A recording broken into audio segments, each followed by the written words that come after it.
Welcome chers amis, bienvenue sur la toute première du journal des Pichounes en direct de Harrogate, cité thermale qui ressemble beaucoup à Bagnères de Luchon. Mais contrairement à elle, elle aura attendu plus d'un siècle avant de accueillir la grande boucle. Les coureurs sont partis de Leeds ce matin pour débuter une magnifique étape dans le Yorkshire. Le soleil est au rendez-vous, tout comme la foule. On retrouve tout de suite Yacine pour le classement du jour. Bonjour à tous. Et oui Paul, quelle foule incroyable! Tout le peuple anglais attendait Mark Cavendish, mais il fut victime d'une vilaine chute qui profite à Marcel Kittel qui s'impose ici à Harrogate. L'Allemand endosse du même coup le maillot jaune et vert. Jens Vogt, pour son 17e tour, s'empare du maillot à pois.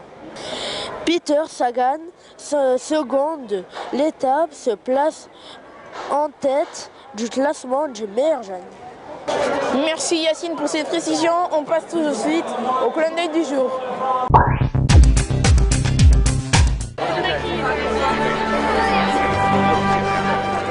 Passons à l'interview du jour avec Daniela. À toi ma petite.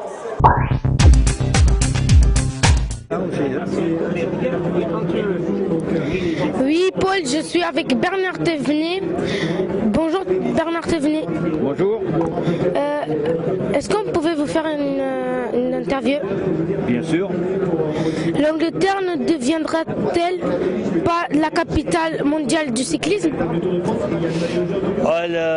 L'Angleterre s'intéresse au cyclisme de compétition, tout au moins depuis on va dire une bonne vingtaine d'années. Avant, il n'y avait pas grand-chose. Peut-être que ça va changer, mais je pense pour l'instant, quand même, les principales courses, les plus grandes épreuves sont dans l'Europe des six, on peut dire. La France, la Belgique, la Hollande, l'Italie, l'Espagne, un petit peu la Suisse, un peu l'Allemagne, un petit peu le Luxembourg aussi, mais c'est quand même dans cette région-là où sont concentrées les plus grandes et les plus belles épreuves. Okay. La faveur serait-elle aussi forte si Froome et Wiggins n'avaient pas gagné les derniers tours? On a pris le départ du Tour de France à Londres, je crois c'est en 2007. Et il y avait pratiquement 3 millions, on a compté 3 millions de spectateurs sur le bord des routes. Et les Anglais n'avaient pas encore gagné le Tour de France à l'époque. Donc je crois plutôt qu'il y a une certaine une tendance pour les Anglais à venir au cyclisme.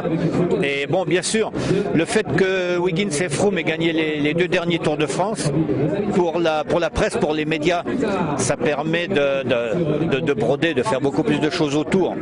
Mais je pense que pour les spectateurs, il y en aura un petit peu plus, mais ça ne va pas en apporter énormément. Il y en aurait eu, même sans les victoires anglaises dans le Tour, il y aurait eu beaucoup de monde, je suis persuadé. Avez-vous souvenir d'un tel engagement sur les routes du Tour? Ouais, il y a c'est vrai que si on se réfère au départ de Londres, là, on avait l'impression que c'était l'Alpe d'Huez sur le plat, quoi. Il y avait toujours beaucoup de monde. Il faut dire aussi que le Tour de France à 100 ans, c'est que la troisième fois il vit en Angleterre, donc pour eux c'est un monument qui se déplace chez eux. Chez nous en France, tous les ans, ou tous les 2 ou 3 ans, on peut voir passer le Tour de France à moins de 50 km de chez soi. Et en Angleterre, ça fait presque 100 ans qu'ils attendent, donc c'est normal qu'il y ait un engouement. Un tel engouement pourrait-il engousser Chris Froome? En fait, vous le favori? Je pense que l'engouement sera plus... ce qui pourrait booster quelqu'un, c'est plus Cavendish. Parce que Froome, lui, vise la victoire au classement général. Donc ici, il faut qu'il reste tranquille, qu'il veille à ne pas perdre de temps, mais à ne pas faire trop d'efforts sur les routes anglaises. Alors que Cavendish, lui, il y a 3 étapes où il a le devoir, il a l'obligation absolument de briller. Et sa maman, la maman de Cavendish est née ici, dans le Yorkshire, donc la Cavendish se sent certainement investie d'une haute mission et les gens du Yorkshire vont certainement lui réserver la très très grande part de leurs applaudissements. C'est sûr que moi je pense que l'engouement sera plus du côté de Cavendish que de Froome. Merci. Mais je t'en prie. Merci Daniela, merci Bernard. On retrouve Maury pour le Dico des Pitchouns. À toi Maury. Oui Paul, je suis avec Vincent Barthaud pour le Dico des Pitchouns. Bonjour Vincent. Bonjour. Que veut dire astiquer les rivets de la selle? Alors astiquer les rivets de la selle, c'est-à-dire que tu as la selle dans le cul. Le coureur il est à fond et au lieu d'être bien assis sur sa selle, il a la pointe de la selle dans les fesses. C'est qu'il est comme ça. Merci Vincent. Merci Maury, je sens qu'on va en apprendre des choses. Alors, on retrouve Daniel et Nicolas, notre ami, pour l'étape du jour. Paul, je suis avec Nico. Yo Daniel. Qui va me présenter l'étape de demain. Alors, l'étape de demain, York-Sheffield, 201 km. Demain, c'est l'étape reine des 3 jours en Angleterre parce qu'il va y avoir de la bagarre, c'est sûr. C'est comme on dit, comme le disent les suiveurs, c'est un petit Liège-Bastogne-Liège.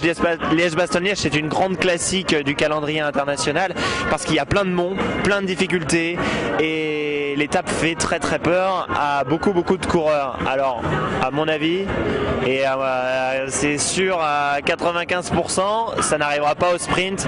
Il va y avoir forcément un bel écrémage avec alors un sprint intermédiaire kilomètre 68,5 et 9 difficultés répertoriées dont 5 de 3e catégorie et le sommet de la dernière bosse à 5 km de l'arrivée.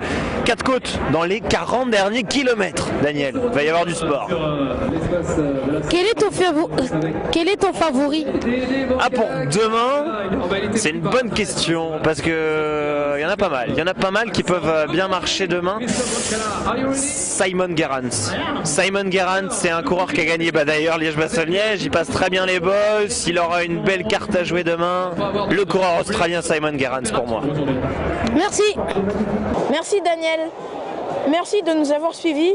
On se quitte avec le pitchoun du jour et les images du jour. Goodbye. Bonjour, je m'appelle Yacine, j'ai 11 ans et j'habite dans un quartier qui s'appelle Rennery à Toulouse.